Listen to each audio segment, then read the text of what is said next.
Patanjali's Yogasutra verses in Sanskrit and English with meaning and commentary by Swami Vivekananda. Shlok number 3rd. Tada drishtu swarupe vasthanam. At that time, after all waves have finished, this is nothing to take with concentration. The seer, Purusha, rests in his own unmodified state. Commentary by Swami Vivekananda.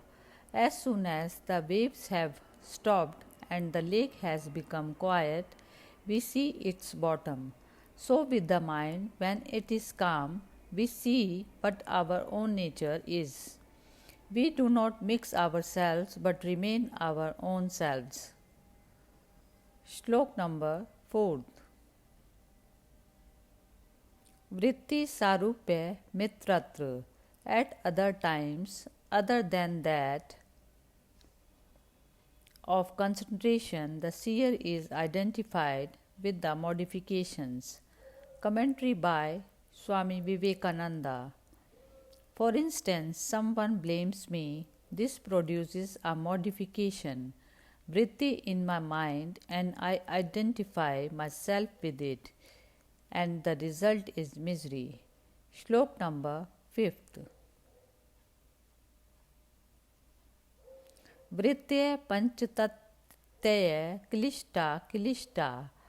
There are 5 classes of modifications, some painful and others not painful. Commentary by Swami Vivekananda.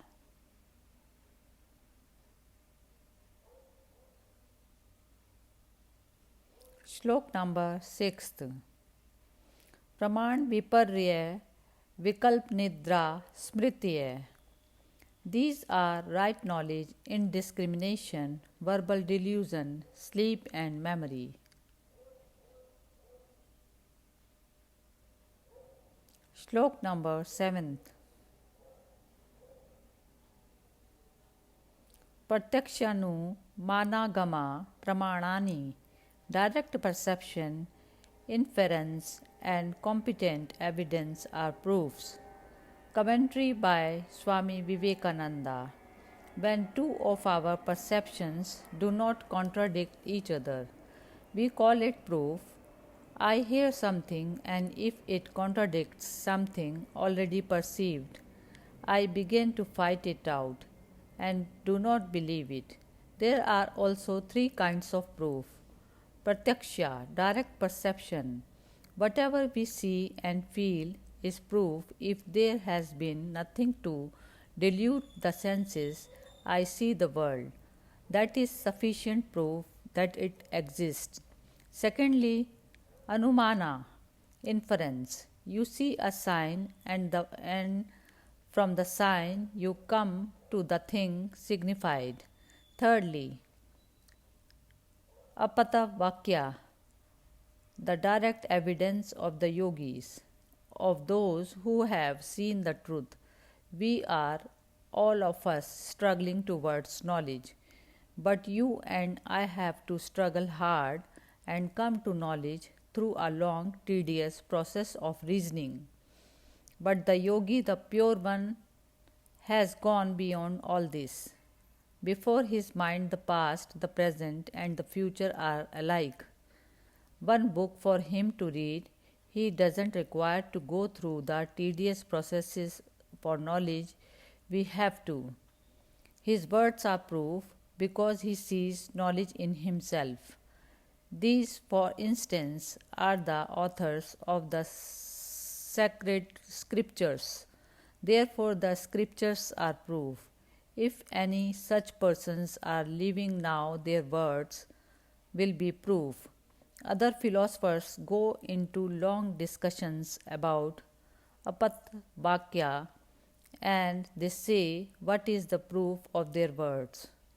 The proof is their direct perception, because whatever I see is proof and whatever you see is proof if it doesn't contradict any past knowledge.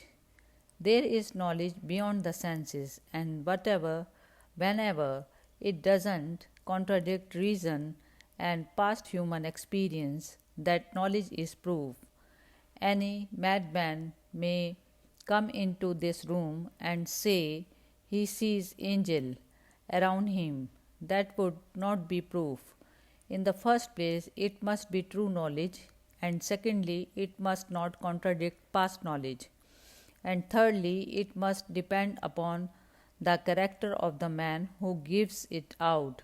I hear it said that the character of the man is not of so much importance as what he may say. He must first hear what he say. This may be true in other things. A man may be wicked and yet make an astronomical discovery, but in religion it is different, because no impure man will ever have the power to reach the truths of religion. Therefore, we have first of all to see that the man who declares himself to be an apta is a perfectly unselfish and holy person. Secondly, that he has reached beyond the senses. And thirdly, that what he says doesn't contradict the past knowledge of humanity. Any new discovery of truth doesn't contradict the past truth but fits into it. And fourthly, that truth must have a possibility of verification. If a man says, I have seen a vision, and tells me that I have no right to see it, I believe him not. Everyone must have the power to see it for himself. No one who sells his knowledge is an apata. All these conditions must be fulfilled. You must first see that the man is pure and that he has no selfish motive, that he has no thirst for gain or fame. Secondly, he must show that he is superconscious. He must give us something that we cannot get from our senses and which is for the benefit of the world. Thirdly, we must see that it doesn't contradict other truths. If it contradicts other scientific truths, reject it at once. Fourthly, the man should never be singular. He should only represent what all man can attain. The three sorts of proof are then direct sense perception, inference, and the words of an apata. I cannot translate this word into English. It is not the word inspired because inspiration is believed to come from outside, while this knowledge comes from the man himself. The literal meaning is attained.